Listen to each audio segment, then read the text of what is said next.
Hello again. Another book on aviation.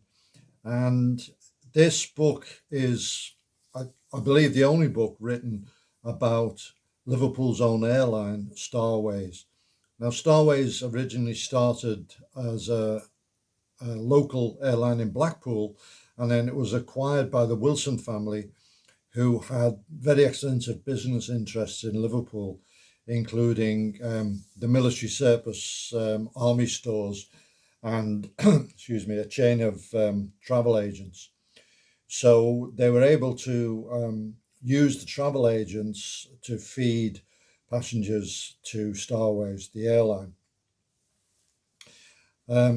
Patsy Collins joined Starways uh, as what was then known as an air hostess or stewardess, what's more commonly known now as a flight attendant.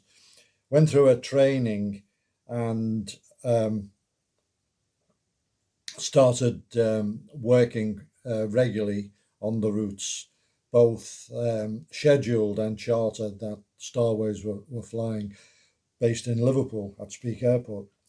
And back then, flying was a lot more glamorous than it is now. It was a completely different world, really. And even though you might be flying in converted wartime cargo aircraft such as the Dakota, it had this air of first class and glamour, etc. And people actually dressed up to fly. I can remember definitely as late as 1976 um, wearing a blazer and collar and tie to fly. So that's the kind of way that the industry was run back then. The routes that Starways flew were very, very diverse. Reading the book, I was amazed at just the coverage that they had from Liverpool. For example, they had 5 times a day service on weekdays to London. And some of these were direct flights, uh, and some of them went via places like Exeter.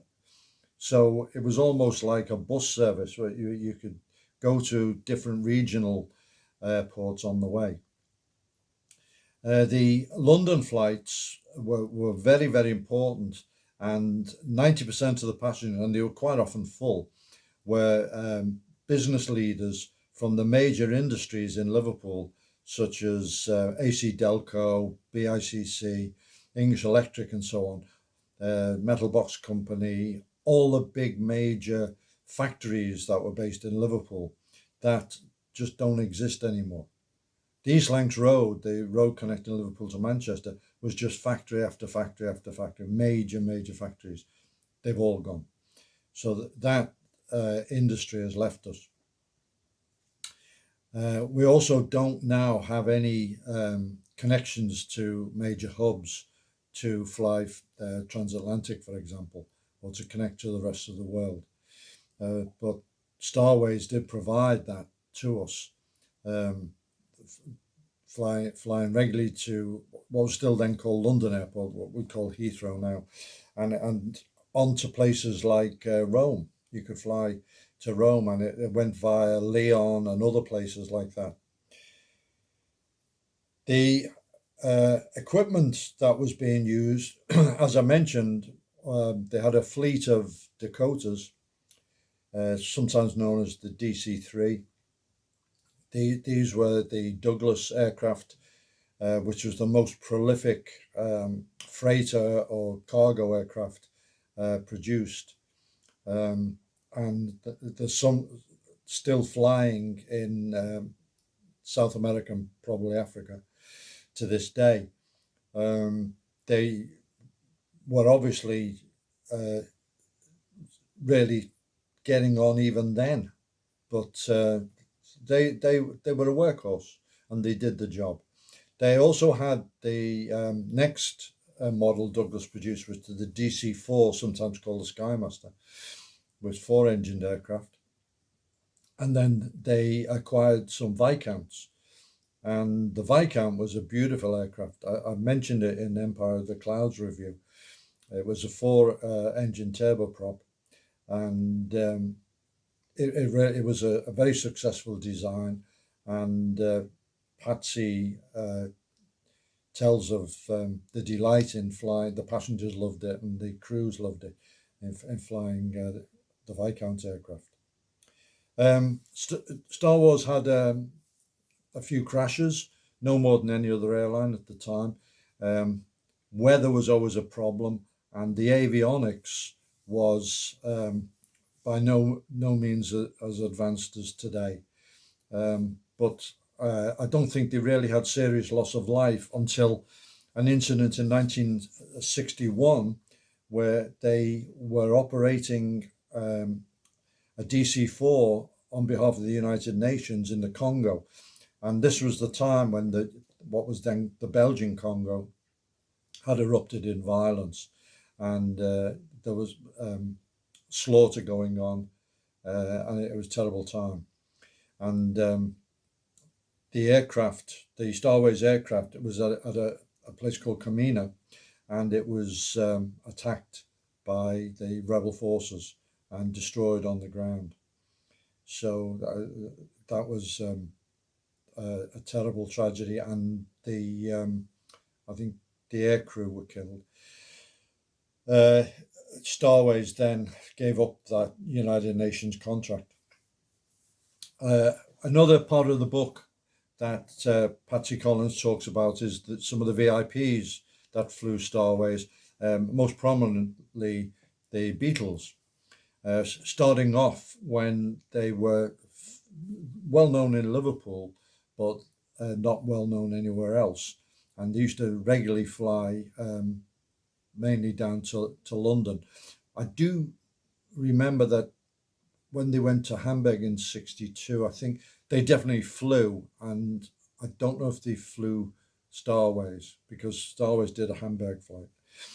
Uh, and she used to regularly chat to Paul because Paul was nervous about flying, and he used to sit at the back where one of the flight attendants would sit, and she always chatted to him.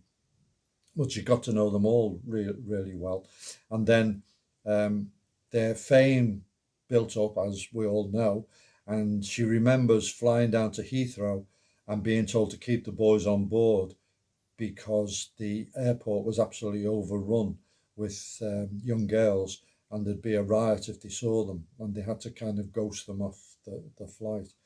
Another VIP she talks about very fondly was Ken Dodd. Ken Dodd was really funny comedian. I saw him many times, and I always ended up holding my sides, laughing. He was really funny, and apparently off stage as well. He was a funny man. But when he first flew, she didn't know who he was. She was from London originally, didn't know Ken Dodd, and he was. She was asking him if he wanted tea or coffee, and he said, "Oh, I'll have a mug of cocoa and a roast beef butty." And she didn't know what to make of this, but the rest of the passengers were laughing. And she got to know him very well, said he was really great guy. Um, Unfortunately, Starways had an acrimonious relationship with the Liverpool Echo, which was the main newspaper. Back then, there was no local radio, no local TV, so the Echo had a lot of weight. Everyone read it. And for some reason, they didn't like Starways. They were always looking to find fault with them. It might have been something to do with the Wilson family, I don't know. But they certainly didn't support this really important Liverpool commercial business. Eventually, Starways had to merge or were taken over by British Eagle, who flew some other types of aircraft, including Britannias. And Patsy was dismayed by the amount of waste. She said quite often the London flight would have like one person on it instead of it being full like before. Um, and meals were wasted. They would load the full complement of meals, only have one passenger, and then just throw them away. And she knew a lot of people who could do with a meal, and she left. Um, and she eventually married a captain who's featured in the book a lot, Mike Leigh, and she became Patsy Leigh. So the subtitle of the book is When Liverpool Ruled the Air, which I really love that as a subtitle. Unfortunately, now Liverpool no longer rules the air and is an aviation backwater. The book is a delight to read. I really enjoyed it. I read it because I heard Patsy Collins or Patsy Leigh being interviewed on local radio, and picked up my interest, and I bought the book straight away and thoroughly enjoyed it. Lots of other stories about encounters with customs and so on. Patsy and a friend went to the United States. They got a free flight from a partner airline, but then took a Greyhound tour across America. And that was an adventure. They're very short of money. Book's full of stuff. Really, and the life of a young woman at that time, in the late 50s, early 60s. Um, Attitudes were different time. Attitudes to aviation was different, and it was a real look back on something. Excuse me, something that we no longer have in many ways.